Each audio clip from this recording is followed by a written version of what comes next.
Oi, gente! Começa agora o Virtuosa, uma atração produzida em Belo Horizonte pela paróquia Nossa Senhora Rainha e que quer falar ao seu coração de mulher. São temas que com certeza você vai gostar de ouvir e de assistir.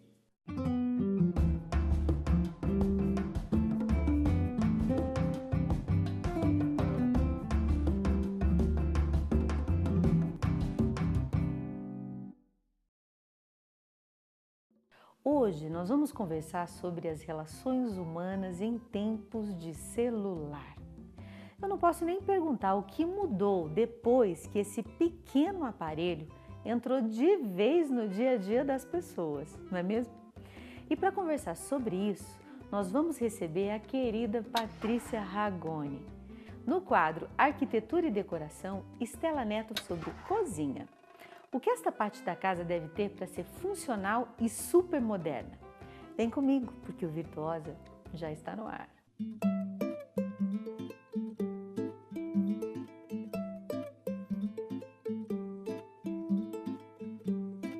Você é daquelas pessoas que para dormir bem tem que colocar o celular debaixo do travesseiro para não deixar de atender nenhuma mensagem pelo WhatsApp na madrugada? Então você precisa assistir essa matéria aí de hoje. Não temos mais como negar que esse pequeno aparelho se tornou definitivamente uma extensão do nosso corpo. Mas até que ponto ele ajuda ou prejudica as relações humanas? Entre crianças e adolescentes, o aparelho celular vem roubando a cena na convivência familiar. E essa mudança na rotina se tornou ponto de discussão entre pais, filhos e educadores. O que a gente vê hoje num momento de intervalo entre as aulas, né, que é o recreio? Muitas vezes os alunos estão cada um num canto, mandando mensagem para os colegas que estão dentro da mesma escola. Né? Então o menino está mandando uma mensagem para o colega dele que está lá na quadra e ele está próximo da cantina, por exemplo. Então ele perde essa possibilidade de falar no olho a olho. E muitas vezes ele está falando, às vezes, através de mensagem, algo que ele ainda não tem a coragem de falar face a face com o colega. Então, nesse sentido, eu acho que perde um pouco do relacionamento. Segundo pesquisa do Comitê Gestor da Internet no Brasil, 82% de crianças e adolescentes entre 9 e 17 anos acessam a internet pelo celular. Esse pequeno aparelho vem mudando hábitos e relacionamentos nas últimas décadas, e o público fisgado com mais facilidade e maior disponibilidade são os adolescentes. O celular é um aparelho que chega, para atender a questão da exclusividade do ser humano. Então, os adolescentes que passam por uma fase de formação de laços, que estão deixando, na verdade, os laços familiares para estabelecer os laços sociais, encontram no celular uma grande saída, com uma extensão do corpo, para que possam, por trás desse aparelho, conseguir se relacionar, conviver, e até mesmo criar algumas relações no campo virtual. Para Tainara, de 16 anos, ficar sem um aparelho celular seria tarefa difícil, porque é através dele que ela acessa redes sociais, conversa com os amigos, assiste séries, estuda, telefona e até faz contas. Minha vida praticamente toda está dentro dele. Tudo que eu preciso eu tenho, eu vou no meu celular, qualquer coisa. Até na escola mesmo, calculadora, as coisas mais básicas assim e as mais complicadas também eu uso meu celular. Dentro das escolas e instituições, o fator fundamental para que o mundo virtual não domine o social é a participação dos pais na educação dos filhos, para que o uso do aparelho celular seja saudável e equilibrado. A gente fala que a gente não tem que dar autonomia, a autonomia precisa ser conquistada. Por isso a importância da família também estar muito atenta na qualidade dos relacionamentos nessas redes sociais, e que tipo de pessoas estão conversando com os filhos, com as crianças, com esses adolescentes nas redes sociais, e o tempo gasto nessas redes sociais. Isso é de fundamental importância. É o que mais tem prejudicado, às vezes, o desempenho acadêmico nas escolas. Por mais importante que o celular tenha se tornado na vida das pessoas, não existe nenhum indício que a comunicação feita através do telefone substitua encontros pessoais, porque nada é tão saudável quanto o toque, tão único quanto um olhar e tão intenso quanto um abraço. Por que será que esse rapazinho chamado celular resolveu morar de vez embaixo do nosso travesseiro? Gente, o que está acontecendo conosco? A gente não vive mais sem celular. E a gente fica meio apavorado quando ele acaba a bateria. Você já percebeu quantas tomadas foram instaladas nos ambientes públicos ultimamente? É impressionante a força que tem tido o tal do celular. Mas o que será que está acontecendo conosco, com as nossas relações? É por isso que nós vamos conversar com ela, a querida Patrícia Ragone, e vamos conversar sobre esse assunto, o bendito do celular. Bem-vinda! Tá boa? Muito Prazer muito estar obrigada. Senta, fica à vontade, nós vamos conversar sobre essa encrenquinha aqui. Vamos sim. Patrícia, o que é esse celular na nossa vida? O que está acontecendo com a gente? Conta para nós. Que bichinho que é este, né? Que bichinho que é esse, gente? Pois é, não tem como a gente pensar a vida sem ele. Sim. Mas a questão, a tecnologia ela é neutra. Ela pode ser melhor ou pior. Vai depender muito do significado que você atribui. Porque dependendo do significado, você vai construir um nível de dependência, interdependência ou autonomia de uso. Porque dependendo do jeito que eu enxergo, ele pode me dominar ou eu mesmo vou dominá-lo, né? Ou ele vai se tornar uma boa companhia ou uma péssima companhia. Ou ele vai se tornar algo que te enriqueça ou que te empobreça.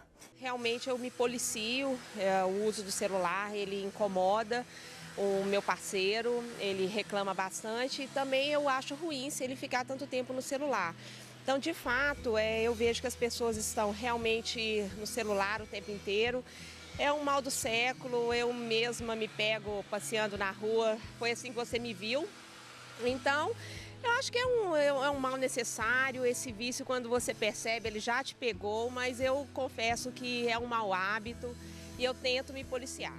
E como é que você avalia? Como é que tem sido? Como tem chegado essa realidade até você como psicóloga? A primeira coisa, né, é você perceber o vínculo que a pessoa estabeleceu com isto.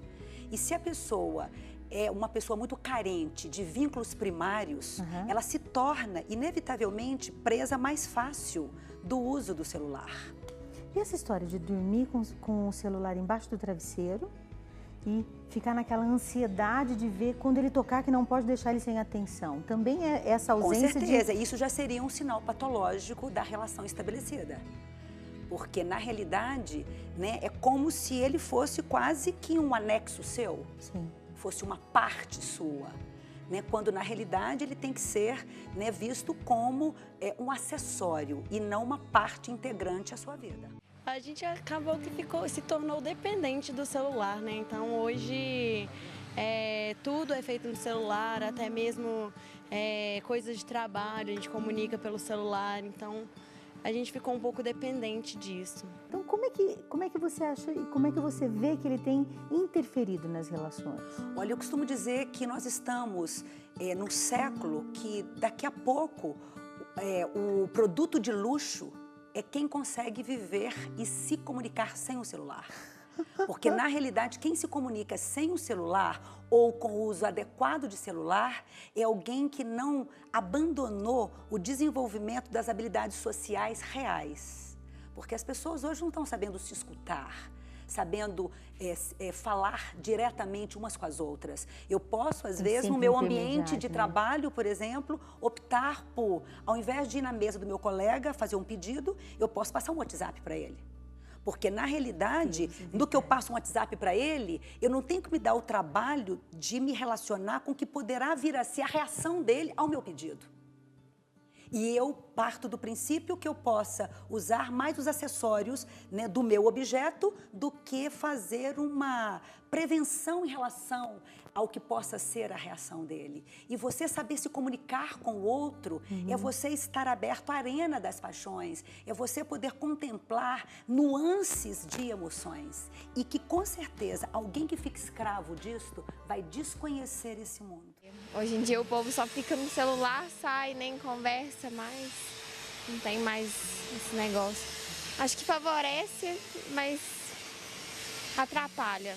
Então, Ziza, como eu estava te dizendo, eu fico hoje pensando como que os casais que começam a namorar estão muito mais sujeitos ao fenômeno da miopia da paixão. Eu namorei numa época que não existia celular. E, com certeza, entrei também numa cegueira. Ou seja, de pensar que o outro era muito mais do que era, ou de vender uma pseudo-imagem minha também. Isso é muito próprio de início das relações. E próprio da paixão também, com certeza. Né? Agora, com o celular, isto se multiplica. Meu Deus do porque céu. a cegueira, com os recursos que ele oferece, né, eu posso mandar uma imagem muito mais rebuscada de mim através. Né? Enfim, então é muito mais difícil depois manobrar o efeito descendente da decepção e o reencontro de mim mesma verdadeiramente e do outro que foi tão idealizado para ser quem ele é. Né? Então a gente tem que fazer um cuidado muito grande de uso para a gente poder não perder a si mesmo nem o outro de vista na dimensão da realidade. Ciúmes, desconfianças, dúvidas e até mesmo questão de atenção. O pessoal às vezes dá mais atenção com o telefone, o WhatsApp, do que a própria pessoa que está do lado. Então, assim, está acabando com conversas, diálogos. Isso tudo está acabando por culpa do celular e das redes sociais em si. Inclusive, assim, eu percebo que as mães hoje, os pais hoje, ou os cônjuges, os namorados, as pessoas das relações querem saber muito mais do outro através de uma expiação do que de uma proposta de comunicação mais autêntica. Porque a proposta de comunicação mais autêntica, ela dá muito mais trabalho. Você tem que construir perguntas muito mais inteligentes, mas não resta dúvida. Você ter a senha para saber a respeito do que seu filho pensa, né? Isto é muito menor do que você assentar com ele e perguntar. É claro, é claro. Mesmo sabendo que as respostas nem sempre vêm do tamanho como você quer.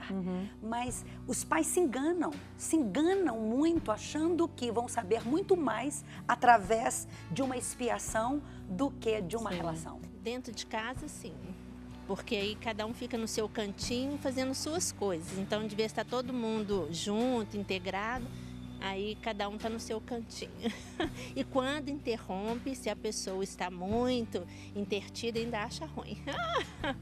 Então essa é a nossa grande dica, hein, gente? Olho no olho. Pai conversando com filho, filho conversando com pai, amigos se olhando e vivendo esse encontro verdadeiro. E etiqueta de uso, os pais também com bons instrumentos de uso. E também que as famílias também não façam uma campanha contra, mas que ao adotarem... Mas que seja uma campanha de bem-utilização, né? E que saibam colocar alguns limites. Ótimo. Né? Gente, olha que coisa boa. Muito obrigada. Obrigada, muito obrigada querida. por Obrigada. nos ajudar. Que nós não nos percamos de vista, né, de nós mesmos. Para você que está ligadinho aí no Virtuosa, fica aí que só vai melhorar, tá bom demais. Até já já.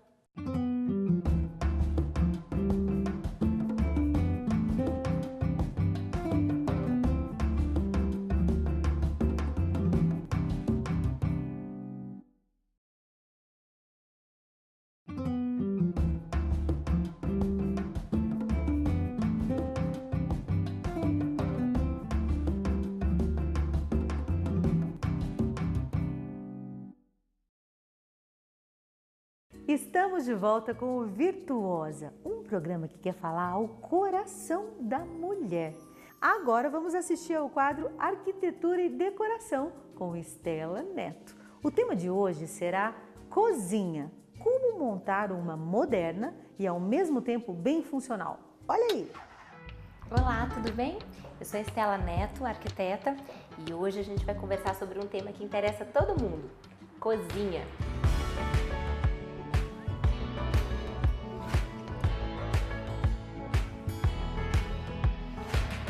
Vamos começar conversando sobre os eletrodomésticos. Às vezes você pode achar que é fácil escolher o cooktop, o forno, a geladeira, o micro-ondas. Às vezes você quer ter uma adega, uma cervejeira, enfim, mas não é não. A escolha dos eletrodomésticos depende muito do projeto e é muito importante que esses eletros sejam escolhidos juntinho da marcenaria, do desenho das bancadas. Existe uma complexidade entre todos esses elementos e eles precisam encaixar perfeitamente. Eu vou te dar algumas dicas para você pensar a respeito e ver como que pode fazer na sua casa.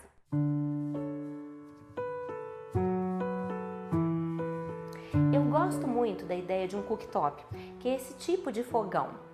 Ele não tem forno, ele é na bancada, então ele fica numa altura confortável para você e você pode desmembrar a parte do fogão com a quantidade de trempes que você quiser do forno. O forno, quando ele é embutido, é muito interessante a gente pensar em fazer uma torre de fornos. Você pode colocar ali forno elétrico, você pode colocar micro-ondas, se você tiver um outro forninho a gás. É legal concentrar essa área de assar toda junta. E eu também indico embaixo desses fornos você colocar uma gavetona para travessas, para formas, de uma maneira que fique muito fácil. Você vai assar um pão de queijo, já abaixa, pega a sua travessa de assar, sua assadeira, já prepara ali e já coloca no forno. Fica tudo mais funcional, mais prático.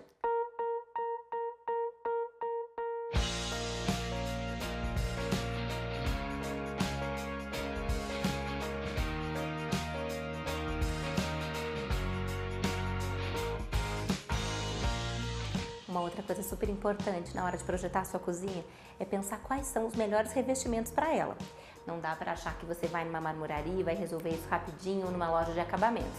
Não, esses revestimentos precisam ser escolhidos a dedo. Aqui nesse projeto eu usei uma pedra sintética que chama Nanoglass. Por quê? Esse Nanoglass, ele é uma superfície muito branca, que você consegue limpar com muita facilidade e que não tem problema com panela quente.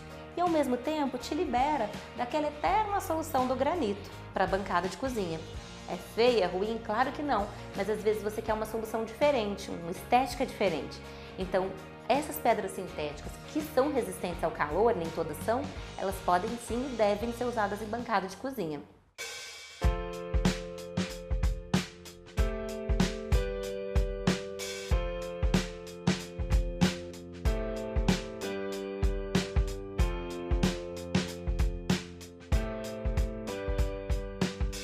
Na sua casa, você vai ter uma diversidade enorme de possibilidades. Os granitos, as pedras sintéticas como o Nanoglass, como o Tenat, como o Silestone, como o Neolite, como o Decton. Existem muitas marcas. Não vai só naquela solução que você já conhece há tanto tempo. Pensa um pouquinho mais, pesquisa um pouquinho mais o mercado.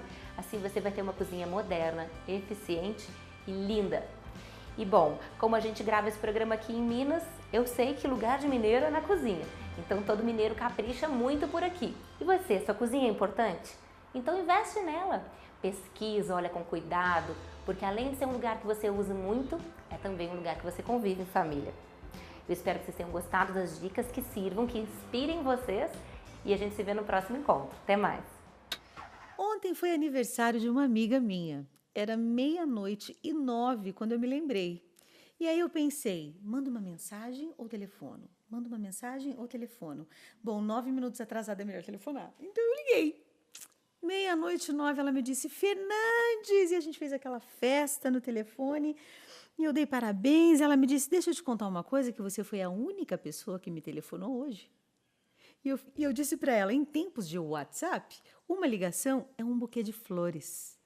E eu fiquei pensando depois, a gente papeou um tempo no telefone e eu fiquei pensando na coragem que a gente tem ultimamente de dizer as coisas diretamente, de se relacionar olho no olho diretamente, ou a gente sempre prefere mensagens. E eu digo sempre, o digital é prático, mas não é confiável. Não é 100% confiável. Então, quando você quiser dizer alguma coisa mesmo para alguém, ou quando você quiser ouvir algo de alguém mesmo, confia muito mais naquela intuição que a gente só tem através da pupila, olho no olho. E essa é uma relação completamente impagável e indispensável. Para quem hoje você gostaria de telefonar? Para ser de verdade mesmo. com vida livre, porque você merece vida livre.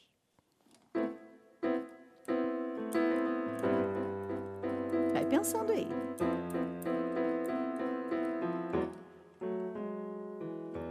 Todo mundo sabe que eu não sei fingir com uma cara de feliz, pra dizer as mesmas coisas sempre que todo mundo diz.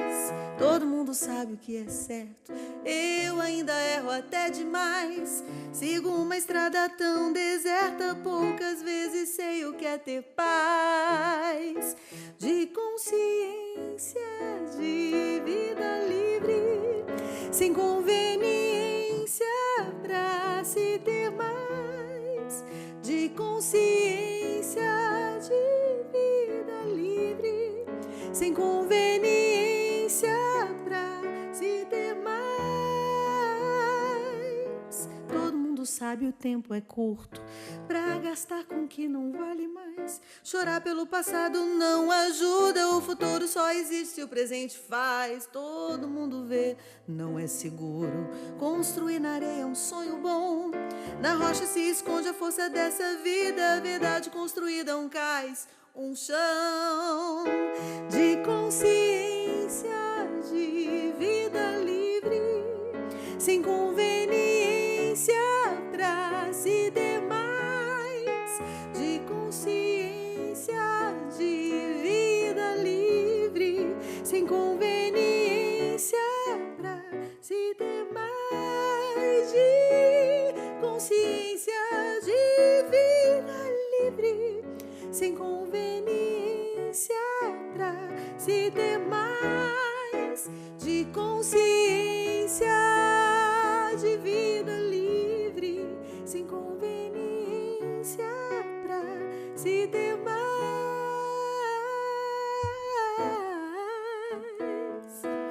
E o Virtuosa volta semana que vem, que conta com você mais uma vez. Não perde não. Um beijo, gente. Fica com Deus.